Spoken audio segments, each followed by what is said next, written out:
Hello, little Longhorns. Dr. Scott here. I'm in my home studio and I'm very excited to show you how to place your left hand on the neck of your instrument.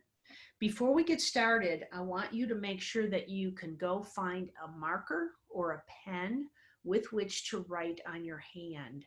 We're going to make a few marks on our fingers on our left hand so that you will be able to know where your left hand goes on your instrument. So go ahead, pause the video, and go find a marker or a pen.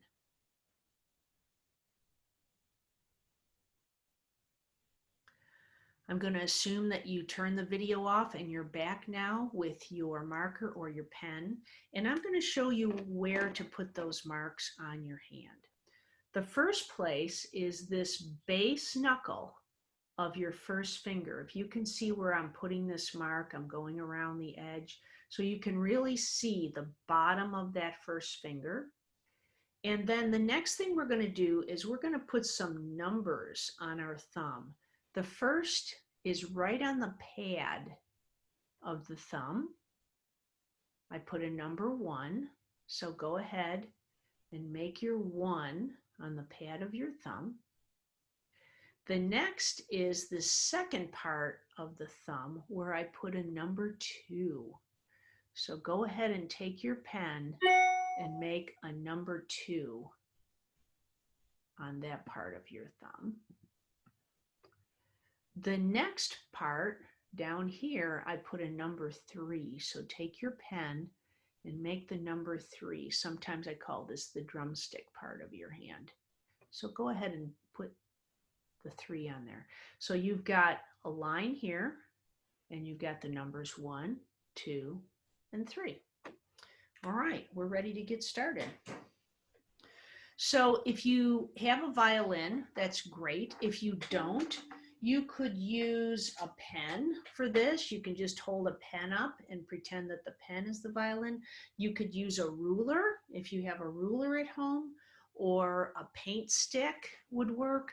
Something that you can just hold up and get some feel for where your left hand is going to be placed and where your thumb is going to go. So if you have your violin at home, you can hold it like in guitar position like this, and you can really see where that line lines up where the black and the white wood come together on your instrument.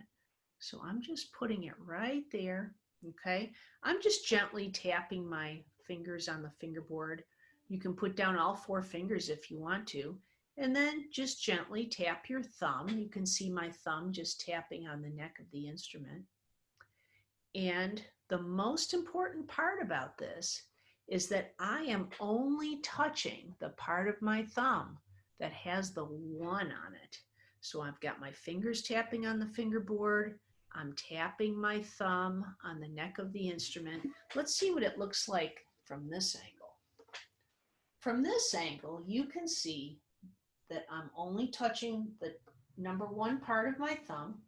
I've got a little opening here. Sometimes I call that the mouse hole. Make sure that there's a little opening right here. I am not touching 2, and I am definitely not touching 3.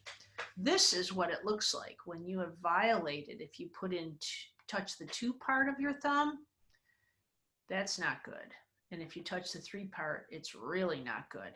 So if you want to have a really good left hand position, you are only touching the 1 for the top pad where the number 1 is. That's the only part of your thumb that's touching.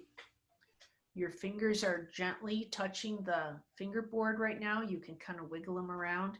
And I want you to notice this nice straight angle here that I have for my wrist, okay?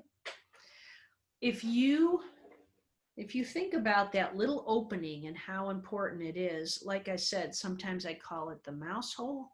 You can see a little mouse coming out the mouse hole, okay?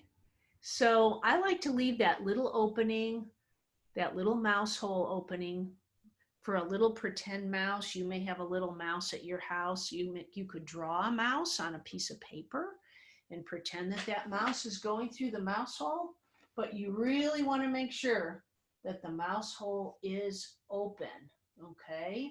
You never want to close it up. So let's try going from rest position. Let's use our crab claw hand. We'll do our Statue of Liberty. Turn it over, put it on your shoulder, make a stop sign with your hand. Stop. Your hand is flat, your wrist is straight.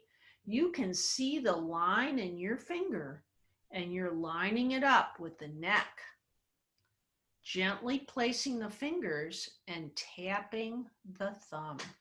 And remember, we're only touching where it says 1 on your thumb.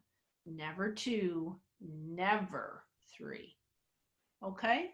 That gets our left hand ready to make some music, and I hope that you have enjoyed this video about your left hand thumb.